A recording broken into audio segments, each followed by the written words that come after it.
Kudera la kwathu kubalaka kuli bilidala wina yekhanso ndi kalipentala dzina lake Kalenje. Ndipo ntchito amayidziwa kwambiri ndipo amati akamanga nyumba nkuyimaliza imachita kuoneka ngati machina ndi omwe afika kudzamanga nyumbayo. Kamba kakudziwika kwa ntchito za manja ake, anatengedwa ndi chikhwaya china chakumangochi kuti azikachigwirira ntchito zochimangira manyumba m'madera osiyanasiyana.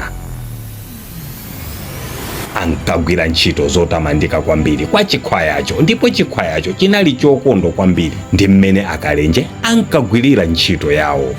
Akalenje anagwira ntchito kwa zaka zokwana 20 ndipo anaganiza zopuma ntchitoyo. Anapita kwa abwana ndi kukawauza kuti, abwana, ndagwira nanu ntchito kwa zaka 20, mulibe vuto lina lililonse bwana, komano munthune ndikukula ndipo ndimaganiza zoti ndipume ntchitoyi ndikakhazikike pansi ndikapume. Abwana anakhala chete nati, Akalenje, pempho lanu ndalimva, koma nane ndikupempheni mungandimangireko nyumba imodzi yomaliza musanakapume.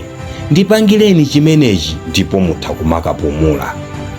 Akalenje anavomereza, koma mumtima asakusangalasidwa nazo. Munthu ndikusanzika ndi azikandiuza zomanga nyumba. Anateno Akalenje atasiyana ndi bwana, ntchito anayiyamba.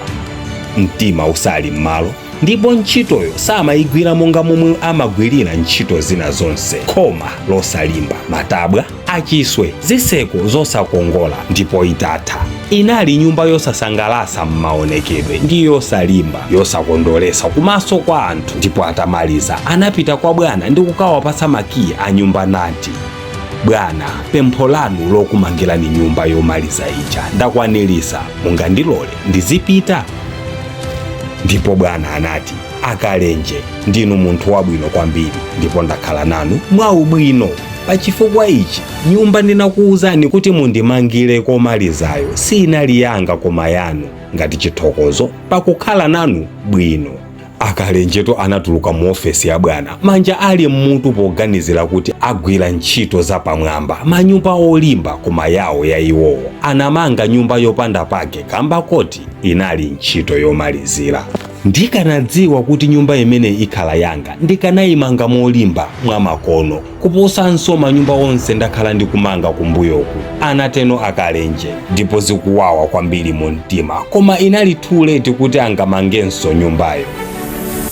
Oonera nzanga, nkhani siyoona osati inachitikapo, koma zimenezi zikutiphunzitsa ife kuti tsiku lina lililonse timadzimangira tsogolo lathu kuchokera kwa nzako, banja lako, ngakhale kuntchito kumene dziwani action iliyonse timatenga imakhala ikumanga zam'mawa. Tikachita choyipa kapena chachidule lero, zotsatira zake za zomwe tachitazo tizaziona m'mawa. Ngati Akalenje tipewe kupanga zinthu zoti m'mawa ndikuzadzinena kuti ndikanakhala ndikudziwa. Ana asukulu nthawi zambiri amati, ndikanadziwa kuti mayeso awa anali ofunikira chonchi bwezi nditawerenga tsiku ndi tsiku osalekeza. Ndikanadziwa kuti mkazi ndamusiya uja anali wabwino kuposa uyu ndapezayo, sindikanamusiya bwezi ndili naye nganganga ndikumukonda mpaka lero. Izizi ndi zomwe zimachitika mukapanga zinthu za ukandithere. Tisakhale anthu omakhala ndi regrets. Tikonze bwino lero kuti mmawa tizakhale pabwino, chifukwa ntchito ya lero kudyerera kwake ndi mmawa. Ndiye ngati ntchito ya leroyo ili yoyipa, mmawa muzadya zoyipa zonso. Izi chimozimozi mu moyo wauzimu mutakukhala munali munthu wabwino kwambiri potumikira Mulungu ndi kupewa zomwe Mulungu watiuza kuti tipewe, koma kamba kakutopa ndi kunyengedwa ndi Satana, ntchito yathu yomaliza nkukhala yoyipa, ife nkumafa.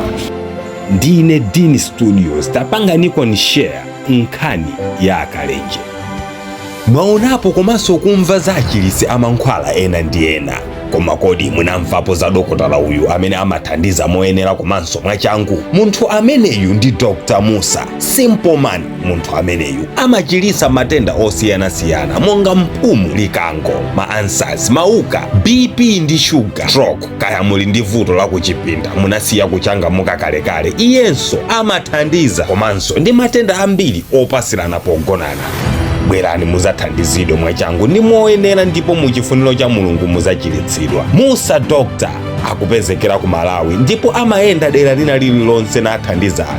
Ayimbireni pa 092705180. muchedweranji pomwe anzanu akuthandizidwa. alankhuleni kuti mumve zambiri.